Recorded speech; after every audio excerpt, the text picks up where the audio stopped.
안녕하세요. 저는 현재 행복한 결혼식을 앞둔 30대 예비 신랑입니다. 누군가를 만나 새로운 가정을 이루기 위한 도약인 결혼식을 코앞에 두고 있다 보니 만감이 교차하고 평소에 하지도 않던 여러 가지 생각들이 불쑥불쑥 튀어나오기 시작하더라고요. 인생을 살면서 많은 일이 있었지만 그 중에서도 어릴 때 있었던 일들이 자꾸 생각이 났어요. 제 성격이 밝은 편이라 다들 제가 인생을 아무 걱정 없이 순탄하게만 살아온 줄 아세요. 학벌도 좋고 번듯한 직업에다 매사에 웃는 얼굴을 띠고 있으니 그런 오해들을 많이 하시곤 했죠. 눈에 보이는 게 전부가 아닌 것처럼 저 또한 겉모습에서 보이는 것이 전부가 아니에요. 저도 어릴 적 다른 친구들이 겪어보지 못했을 많은 것들을 겪어오며 이 자리까지 오게 된 거죠.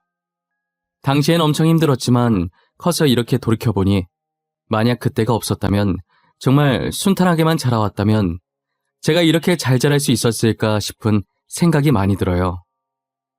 저를 반듯하게 클 수 있게 만들어준 저의 어릴 적 추억들을 이곳에 잠시 꺼내보려고 합니다. 저는 부유하지도 그렇다고 가난하지도 않은 지극히 평범한 가정 속에서 자랐어요. 어머니와 아버지는 가족밖에 모르시는 분들이셨고 늘 사랑으로 저를 보살펴 주셨어요. 저희가 부자는 아니었지만 넘치는 정으로 마음만큼은 누구보다도 부자였던 가족이었죠. 그렇게 사랑이 넘치고 웃음이 끊이질 않던 저희 사이에 금이 가기 시작한 건 제가 초등학교 5학년이 됐을 무렵 익명의 누군가로부터 온 우편 때문이었어요. 당시 저는 방 안에서 자고 있었는데 아침부터 거실에서 어머니 목소리가 크게 들리더라고요. 평소 부모님께서 잘 싸우지도 않을 뿐더러 어머니가 화내시는 경우가 극히 드물거든요. 그래서 저는 소리 지르는 어머니의 목소리에 놀라서 자다가 거실로 뛰쳐나갔어요. 어머니 발밑에는 서류 봉투가 떨어져 있었고 어머니 손에는 사진 몇 장이 쥐어져 있었어요. 어머니는 손에 든 사진을 흔들면서 아버지께 따지고 계셨어요. 당신, 이게 뭐예요? 이 사진들. 이거 다 뭐냐고요? 옆에 있는 이 여자는 누구예요? 당신 설마 그동안 딴 년 만나고 다녔던 거예요? 그래, 맞아. 안 그래도 나 당신한테 이혼하자고 말하려고 했어. 어떻게 말해야 하나 고민하던 찰나였는데 잘 됐네. 이렇게 알게 된 거 우리 이혼하자. 진짜 미쳤어요? 저 절대 이혼 못 해줘요. 내가 누구 좋으라고 이혼해줘요? 당신 지금 제정신 아니야. 미쳐도 단단히 미쳤어. 어떻게 나한테 이래? 어떻게? 우리 더 이상 재질 끌지 말고 그냥 깔끔하게 이혼 도장 찍자. 계속 이렇게 살아봤자 서로한테 좋을 것 없잖아. 안 그래? 아니요. 전 절대 이혼 못해요. 나 버리고 딴 년이랑 잘 사는 꼴? 저 절대 못 봐요. 저랑 살기 싫으면 그냥 당신이 이 집에서 나가요. 나가는 건 안 말릴 테니까. 아버지는 어머니의 말이 끝나기 무섭게 안방에 가서 짐을 챙기더니 그대로 집을 나가시더라고요. 제가 당시에 아무리 어린 나이였다지만 아버지께서 저와 어머니를 버렸다는 걸 모를 수가 없었어요. 어머니께서는 아버지가 짐을 싸서 나가는 뒷모습을 보다가 문이 완전히 닫히고 나서야 들고 있던 사진을 내팽개치고 그 자리에 주저앉아 엉엉 우셨어요. 저는 도대체 무슨 사진인가 싶어 바닥에 떨어진 사진을 조심스럽게 제 쪽으로 끌어당겨서 봤는데 남자 한 명과 여자 한 명이 마주보고 앉은 게 아니고 나란히 앉아있는 그런 사진이더라고요. 그렇다고 그 두 사람 앞에 다른 사람이 앉아있거나 그런 것도 아니었어요. 저는 왜 저렇게 앉았는지 조금 특이하다고 생각했고 이게 진짜 불륜이 맞나 의심이 들었어요. 왜냐면 뒷모습만 찍혀서 여자 얼굴은 보이지가 않았고 아버지 얼굴만 비스듬하게 보였었거든요. 그런데 살짝 보이는 아버지 표정이 연애하는 사람치고는 그리 밝지도 않았어요. 하지만 아버지가 직접 그렇다고 하니 바람 피운 게 맞는 거겠지 했어요. 아버지는 그렇게 집을 나간 뒤로 끝까지 저희 곁에 돌아오지 않으셨어요. 어머니는 아버지가 바람나서 도망간 이후로 늘 술만 마시며 세월을 보냈어요. 저희 가정은 그날 이후로 웃음소리는커녕 평범한 대화소리도 들리지 않게 되었죠. 어머니가 술잔을 기울이는 소리와 흐느끼는 소리만 집안을 가득 채울 뿐이었어요. 술만 드시는 어머니는 하루하루 말라가기 시작하셨고 저는 그런 어머니가 걱정되기 시작했어요. 제게 남은 건 이제 어머니뿐인데 어머니마저도 제 곁을 떠날까봐 많이 무서웠죠. 아버지는 이렇게 가정을 풍비박산으로 만들어 놓고 집을 나갔으면 잘 살기라도 하던지 어떻게 부고 소식으로 저에게 찾아올 수 있을까요? 언젠간 다시 돌아오겠지. 언젠간 예전처럼 살 수 있겠지 하는 제 기대를 완전히 밟아버리고 싸늘해진 몸으로 저희 앞에 돌아온 아버지가 너무 원망스러웠죠. 어머니는 핏기 없는 아버지를 보며 마누라 자식 버리더니 잘 됐다고 꼴 좋다고 마음에도 없는 소리를 하시다가 결국 눈물을 보이시고 말았어요. 의사 선생님이 말하길 아버지의 사망 원인은 혈액암이었어요. 혈액암은 지금도 완치하기 까다로운 병인데 지금보다 의학 기술이 떨어지는 그 당시에는 어땠을까요? 아마 저희가 아버지께서 병에 걸린 걸 알았더라도 약으로 생명을 연장시킬 방법뿐이었을 거예요. 어머니는 가족을 버린 아버지가 미울 만도 한데 장례식을 다 챙기더라고요. 저 같았으면 괘씸해서 모르는 사람인 양 못 본 척하고 지냈을 것 같은데 말이에요. 지금 생각해보면 절대 그랬으면 안 되는 행동이었는데 저는 어린 마음에 장례식을 다 마치고 집에 와서 어머니한테 투덜거렸어요. 가족 버리고 집 나간 사람 뭐가 이뻐서 바보같이 장례식까지 다 챙겨주는 거야? 엄마 진짜 자존심도 없어? 사람이 왜 이렇게 답답한 거야? 지석아, 아빠 너무 미워하지 마. 그래도 널 태어나게 해주신 분이잖아. 아빠도 다 사정이 있어서 그러셨을 거야. 사정? 무슨 사정? 얼마나 대단한 사정이길래 가족을 버려? 나는 사정이 있든 없든 우리 이렇게 만든 아빠 미워. 미워 죽겠어. 제 머리를 쓰다듬으면서 아버지가 사정이 있어서 그랬을 거라고 하는 어머니가 너무 답답했어요. 더는 어머니 말이 듣고 싶지 않아 먼저 제 방으로 들어가 버렸죠. 제가 방으로 들어간 뒤로 어머니는 아버지 사진을 보며 울고 술만 마셨어요. 어머니의 흐느끼는 소리만 한참 들리다가 누군가 저희 집 벨 누르는 소리가 들리는 거예요. 어차피 어머니는 오느라 정신이 없을 것 같아서 제가 나가서 확인했는데 평소 저희 부모님과 지냈던 아버지 동네 친구분이 찾아오셨더라고요. 저희 집에 자주 오셨던 아저씨라 저와도 친한 사이였어요. 아저씨는 문 열자마자 저를 안아 올리고선 어머니부터 찾았고 제 손끝이 향하는 곳을 보더니 그러고 있을 줄 알았다는 듯 한숨을 쉬고 어머니께 다가가시더라고요. 저를 내려놓고 손에 들려있던 비닐봉지에서 치킨을 꺼내 어머니 앞에 내밀었어요. 아저씨는 억지로 어머니 손에 치킨을 들려주셨고 곧이어 제 손에도 치킨을 쥐어주셨어요. 저는 치킨을 맛있게 먹었고 어머니는 가만히 쥐고만 계셨어요. 아저씨는 전혀 먹을 생각이 없어 보이는 어머니께 치킨 먹기 전까지 안 간다고 말하셨고 정말 안 나갈 요량으로 버티고 계시자 어머니는 한숨을 쉬더니 어쩔 수 없이 드시기 시작하셨어요.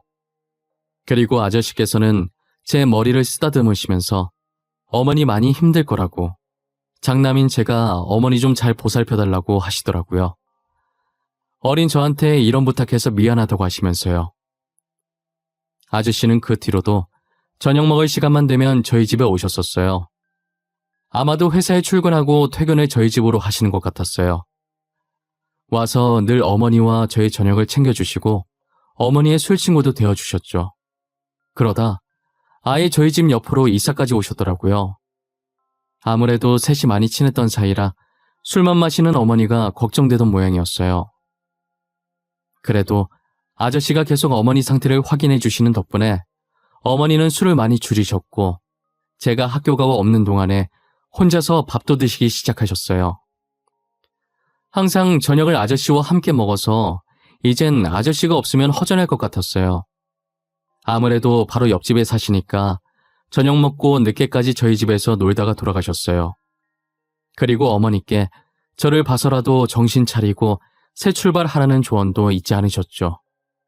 어머니께서는 아저씨의 잔소리가 듣기 싫어서라도 일을 해야겠다며 일을 다시 시작하셨고 아저씨는 늘 어머니와 제 옆에서 지치지 않게 응원해 주셨어요. 그리고 아버지가 없던 제겐 늘 아버지와 같은 존재였던 분이셨죠. 항상 저희 집에 올 때 빈손으로 오신 적이 없으셨고 적은 돈이지만 제게 용돈을 주시곤 하셨었어요. 학교를 다니면서 아버지가 필요한 순간이 찾아오면 언제나 아저씨께서 아버지 대신 나타나 주셨죠. 학생 때는 나쁜 일이 아니더라도 운동회라든지 진학상담이라든지 여러 가지 이유로 학교에 부모님께서 꼭 오셔야 하는 상황들이 생기잖아요. 저는 어머니께서 일을 하셨기 때문에 학교에 올 수 없어서 늘 아저씨께 부탁을 했었어요. 어머니는 투잡, 어쩔 땐 쓰리잡까지 뛰어가면서 돈 벌기 위해 바쁘셨고 아저씨는 회사를 다니셔서 잠깐 짬내서 저희 학교에 올 수 있으셨거든요. 처음에 어머니가 아닌 아저씨가 제 학부모로 학교에 왔을 땐 놀랐었어요. 아저씨도 놀란 제 얼굴을 보더니 웃으시며 말씀하시더라고요. 아저씨가 와서 놀랐니? 지금 엄마가 바빠서 학교에 못 온대. 아저씨 보고 대신 가달래.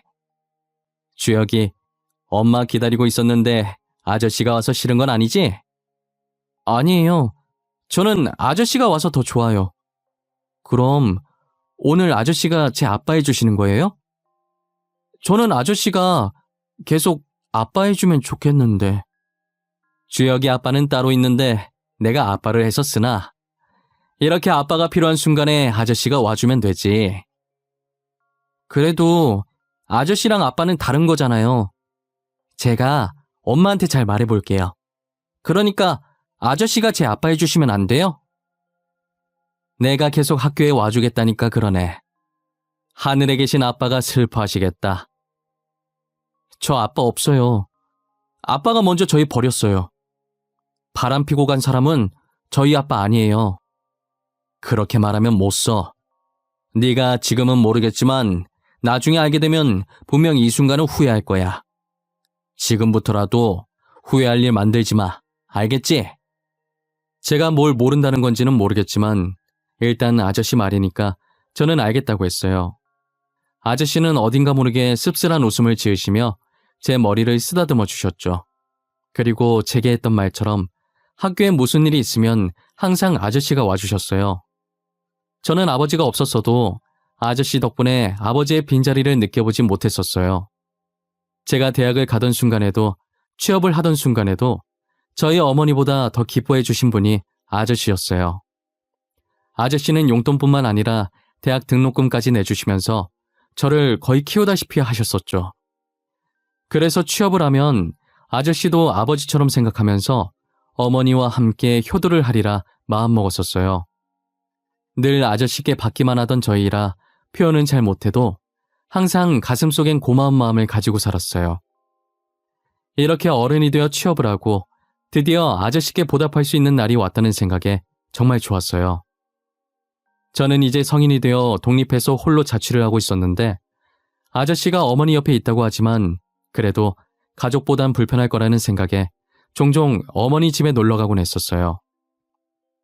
여느 때처럼 어머니와 아저씨가 좋아하는 음식들을 사들고 어머니를 찾아뵈러 갔었죠. 그런데 어머니 집 앞에 도착하니 평소와 다르게 문이 살짝 열려 있더라고요. 그리고는 그 문틈 사이로 어머니와 아저씨의 목소리가 새어나오기 시작했어요. 진찬아, 이제 그만해도 돼. 이만하면 됐어. 이제 우리 아들도 성인이잖아. 그만큼 했으면 된 거야. 네 잘못 아니라고 했잖아. 어떻게 내 잘못이 아니야.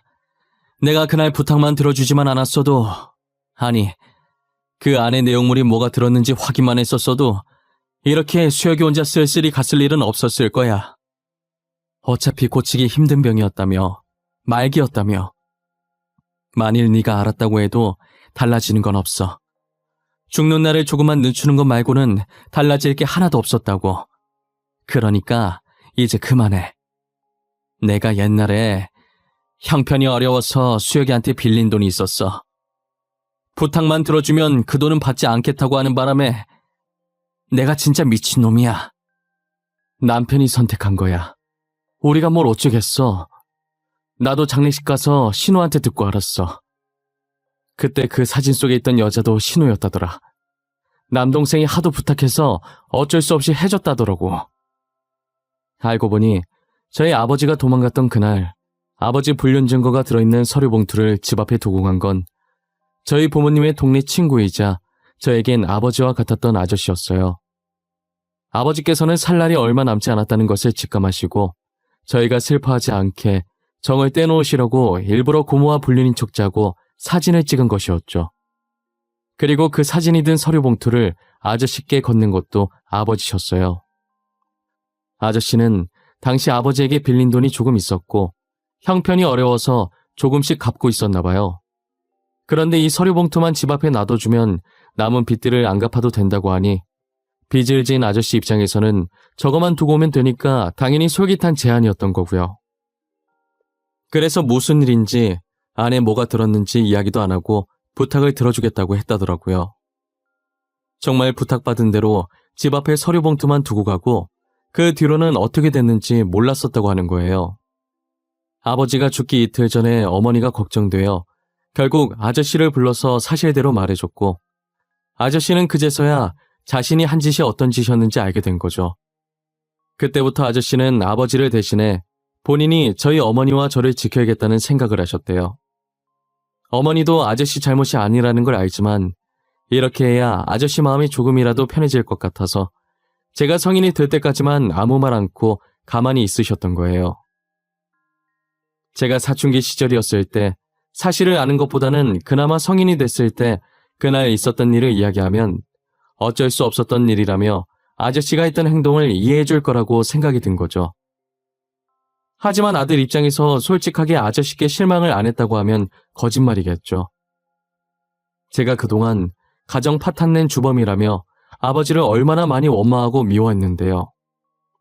아버지를 보내드리는 순간에도 저는 굳이 바람 펴서 가족 버린 사람 뭐가 이쁘다고 장례식까지 다 해주냐며 돌아가신 아버지와 장례식을 지킨 어머니께 막말도 했었으니까요. 아저씨가 아버지 부탁을 거절했다면 제가 이렇게까지 아버지를 비난하지 않았다고 다 아저씨 탓이라며 핑계댔던 순간도 있었어요. 하지만 이미 아버지는 돌아가셨고 더 이상 제 곁에 없으시니 원망해봤자 늦은 거죠. 그리고 아저씨께서 늘 아버지를 대신해온 노력을 알기에 모질게는 못하겠더라고요. 아저씨도 그동안 저희 보면서 아버지가 떠올랐을 텐데 얼마나 힘드셨겠어요. 저는 아저씨도 참 불쌍하고 당시의 아저씨 입장을 생각해보면 빚진 입장에서 뭘 못하겠어요. 아저씨로서는 어쩔 수 없는 선택이었다고 생각했죠. 시간을 되돌릴 수도 없는 노릇이니 이 상황을 인정하기로 한 거예요. 지금까지 저와 어머니 곁에서 남편과 아버지 노릇을 해온 노력들은 거짓이 아니었으니까요. 아직도 아저씨가 아버지 같다는 마음은 변함이 없었어요. 제가 모든 사실을 알게 된 지 얼마 지나지 않아 어머니께서는 간암 진단을 받으셨어요. 아버지께서 돌아가시고 줄곧 입에 술을 달고 사셨으니 간에 탈이 안 나면 이상한 거죠. 간 이식밖에 답이 없을 정도로 상황이 좋지 않았어요. 제가 간을 드리려고 해도 어머니는 받을 생각을 하지 않으셨죠. 저와 어머니께서 간 이식으로 한참 다투고 있을 때 간 기증자가 나타난 거예요. 어머니는 간 기증자가 전 줄 알고 제 등짝을 때렸고 놀란 간호사는 아드님 아니라고 다른 기증자가 나타난 거라고 저희 어머니를 말리기 시작했어요. 간호사 말을 듣고는 어머니께서 멋쩍은 미소를 지으면서 머리를 긁적이시더라고요. 그리고 과일을 들고 뒤이어 들어온 아저씨는 간 기증자 소식을 듣고 좋아했어요. 간 기증자가 나타났다고? 이렇게 빨리 나타날 줄은 몰랐는데 다행이다. 정말 다행이야. 수술은 빨리 해야 되고 우리 간은 안 받겠다고 난리치는 통에 내가 얼마나 걱정했는지 몰라. 내가 너네 간 안 받겠다고 난리쳐서 다행이지. 이렇게 금방 기증자 나타났는데 굳이 왜 너네 간을 받아? 너네라도 튼튼한 간으로 건강하게 살아야지. 그래, 우리 간 지켜줘서 너무 고맙다. 네 덕분에 건강하게 살겠어 아주. 얼른 수술받고 괜찮아져야 될 텐데. 수술하고 나서는 술 먹지 마. 알겠어? 당연히 그렇게 해야지. 나 이제부터 술 아예 입에도 안 댈 거야. 우리 아들 결혼하는 거 보고 죽어야 되니까. 이제부터라도 간 건강 열심히 챙겨야지. 맞다. 너 수술하는 동안 나는 옆에 못 있어주겠네. 급하게 출장이 잡혀서 일주일간은 못 올 거야. 보고 싶다고 울고 있지 말고. 보고 싶긴 누가 보고 싶어. 하도 붙어 있어서 이젠 반갑지도 않아. 내가 재혼을 못한 게 너 때문인 것 같아. 너만 없었어도 내가 잘난 남자 만나서 재혼했을 텐데. 어머니는 기증자 생겼다는 기쁨에 아픈 것도 잊으셨는지 이내 아저씨와 장난을 치기 시작하셨어요. 아저씨는 늘 심각한 일에도 저희 걱정을 덜어주시려고 이런 식으로 장난을 치곤 했어요. 그러다 보면 마음이 가벼워져서 해결책을 더 빨리 찾을 수 있었고 별거 아닌 일처럼 느껴졌어요. 매사에 걱정이 많은 어머니와 제게는 그런 아저씨의 존재가 많이 컸죠. 어머니의 수술날 말씀처럼 출장에 갔는지 아저씨께서 보이지가 않았어요. 저희 얼굴은 안 봐도 전화는 바로바로 받으셨던 분인데 전날부터 전화도 안 받으시더라고요. 어머니를 먼저 수술실로 보내고 다시 한 번 더 전화를 했는데 여전히 안 받으셔서 일을 하느라 안 받는 건가 싶은 생각에 신호음만 가는 전화를 끊었어요. 전화를 끊고 앞을 봤는데 어머니께 간을 기증한 사람으로 보이는 환자가 뒤이어 수술실로 들어가려고 준비 중이더라고요. 저는 무심결에 침대 위에 환자 얼굴을 쳐다보게 됐는데 굉장히 낯익은 얼굴이 침대에 누워있는 거예요. 저를 발견하고 살짝 미소를 띈 그 환자는 저희에게 출장을 간다고 했던 아저씨였고 제가 무어라 말을 꺼내기도 전에 수술실로 들어가 버렸어요. 간을 안 받겠다고 난리치는 어머니 몰래 아저씨께서 간 검사를 받고 익명으로 간 이식을 해주신 거죠. 아저씨는 아버지께 진 빚을 갚기 위해 저희 옆에 붙어 계셨지만 저희를 향한 마음은 자신의 간까지 망설임 없이 내어줄 만큼 진심이셨어요. 다행히 두 분의 수술은 성공적으로 끝났고 회복도 빠르고 좋았어요.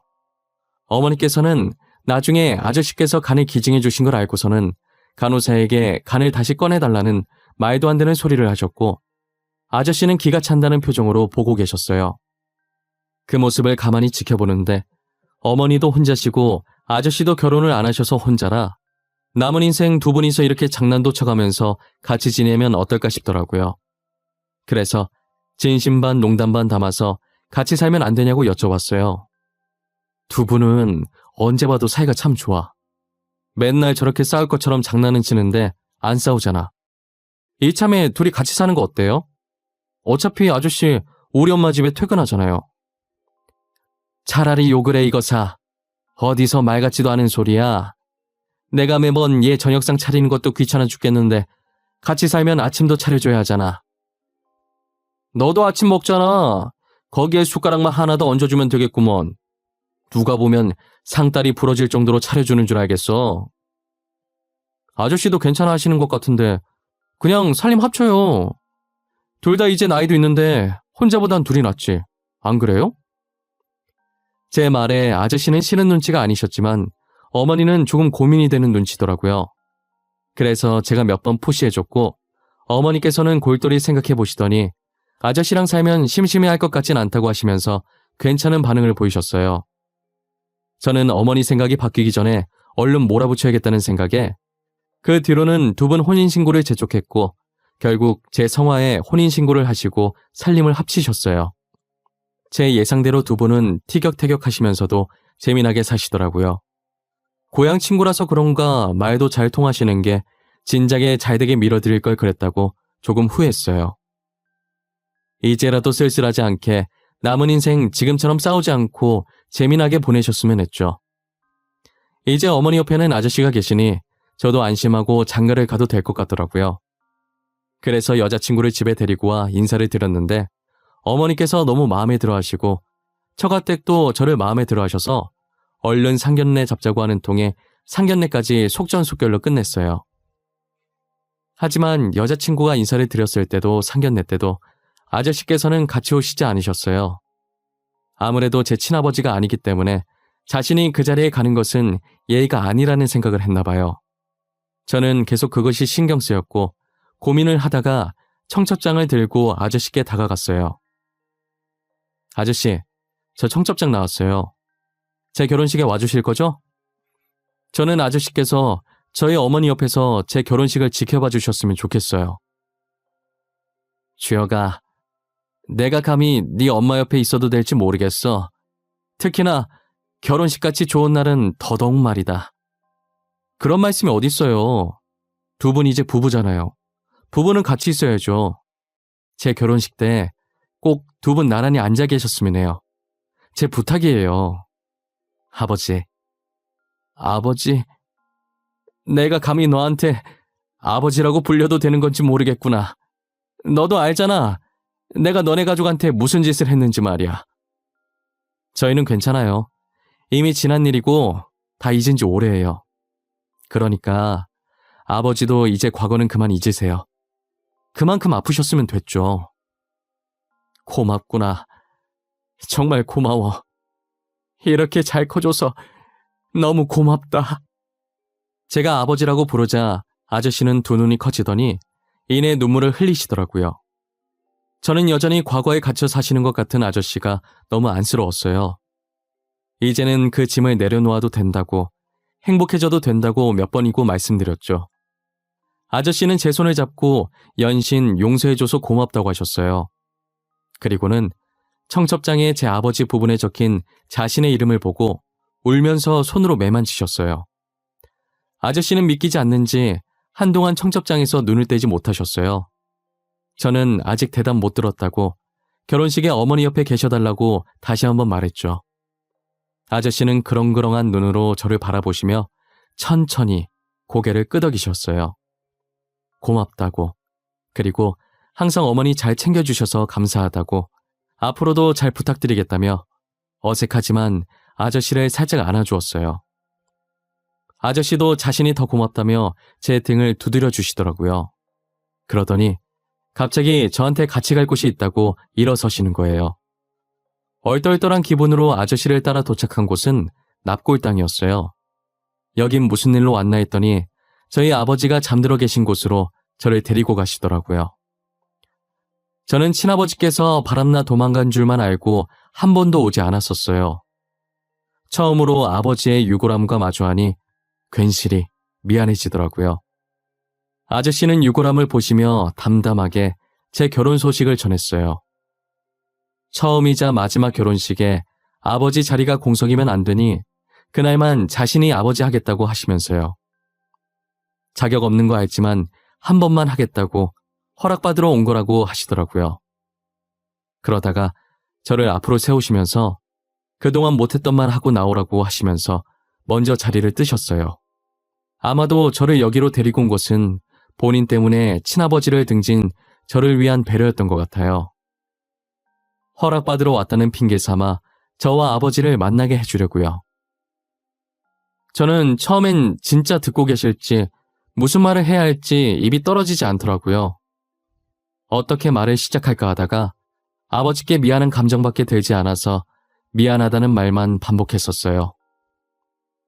그동안 오해했었다고, 찾아오지 못해서 미안하다고, 엄마는 잘 지내고 있다면서 그간 있었던 일을 빼먹을까 싶어 천천히 이야기하기 시작했어요. 그리고 더 이상 저희 걱정하지 말라고 아저씨께서 잘 챙겨주시고 있다고 했죠. 말하면 할수록 마음이 고요하고 편안해지는 것이 정말 아버지께서 제 말을 듣고 있는 것만 같았어요. 계속 미안한 마음이 응어리져 있었는데 이렇게 아버지를 만나서 이야기를 나누니 속이 시원해졌어요. 저는 납골 땅에서 나와 저를 기다리고 있는 아저씨께 일부러 데리고 오신 거 안다고 감사하다고 했어요. 아저씨는 살짝 웃으시면서 자기 마음 알았으면 앞으로는 아버지 납골 땅에 자주 들리라고 하시더라고요. 친아버지랑 화해시켜 주셔서 감사하다고, 아저씨 말처럼 앞으로는 자주 오겠다고 다짐했어요. 지금도 특별한 날이 아니더라도 시간 날 때마다 아버지 납골 땅에 자주 가요. 여자친구를 데리고 가서 며느리라고 소개시켜 준 적도 있고요. 아직 살아계셔서 제 결혼식을 보신다면 얼마나 좋아하셨을까 싶어요. 아마도 지금 아저씨처럼 매일 청첩장만 보면서 입이 귀에 걸려 있으실 텐데 말이에요. 저는 어머니와 아저씨가 잘 지내는 모습을 보면 지금 이대로도 괜찮다는 생각이 들어요. 어쩌면 이 둘을 아버지께서 일부러 이어주신 게 아닌가 싶기도 하고요. 저도 여자친구와 결혼하면 어머니와 아저씨처럼 잘 지내보려고 합니다.